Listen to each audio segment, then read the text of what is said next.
Bato sa bato na palabas dahil sa pag-inom ng nilagang malunggay? For today's video, pag-usapan naman natin ang benepisyo ng tinatawag nating malunggay o moringa leaves sa English. Pero bago ang lahat, kung bago ka pa lang dito sa aking vlog, ako nga pala si Kapitana, ang Kapitana ng Lipa na hindi namimigay ng ayuda. At bago natin talakayin ang mga benepisyo ng malunggay, share ko lang kahapon noong ako'y nasa doktor dahil may check-up ako. Nakita ko si tatay na may kinuha sa kanyang bulsa at ipinakita sa akin ang isang maliit na container na mayroong maliit na bato. Dahil curious ako kung saan galing yon, tinanong ko siya, "Tatay, ano yan? Lumabas ba yan sa inyong pag-ihi?" Nakakatuwa naman si tatay dahil malugod niyang sinagot ang mga tanong ko. At sinabing lumabas sa kanyang ihi ang batong hawak niya dahil sa gabi patak-patak ang ihi niya at talagang nahihirapan siya sa kanyang sitwasyon. Kaya naman bukod sa pag-inom ng ibinigay na gamot ng doktor para palabasin ang kanyang kidney stone, umiinom din siya ng malunggay. Opo, nilagang malunggay, isang baso sa umaga, tanghali at gabi ang ginawa niya at iniinom niya ito ng mainit-init pa.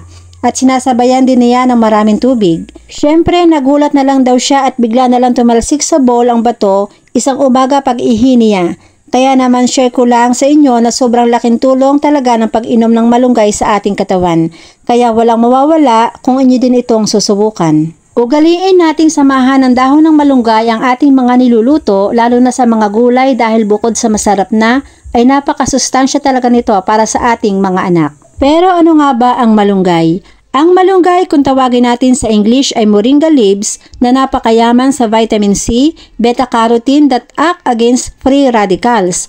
Ayon sa pag-aaral, mayaman ito sa tinatawag na chlorogenic acid na nakatutulong para pababain ang blood sugar level sa ating katawan. Nagtataglay ito ng maraming essential compounds tulad ng vitamin A, thiamine, vitamin B2, riboflavin, vitamin B3, niacin, vitamin C, ascorbic acid, calcium, potassium, iron, magnesium at phosphorus. Narito ang ilang benepisyo na makukuha natin sa pag-inom ng nilagang malunggay.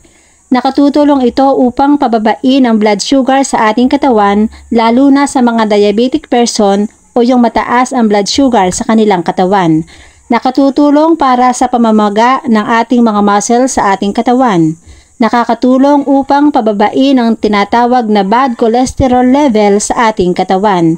Napakahusay at napakagaling din ng malunggay leaves para mapanatiling malusog ang ating liver o ang ating atay. Ito ay maituturing na better nutrition supplement for our family. Nakatutulong din ito para labanan at puksain ang cancer cells sa ating katawan. Napakahusay din ang pag-inom ng moringa tea sa may mga asthma at iba pang respiratory problem.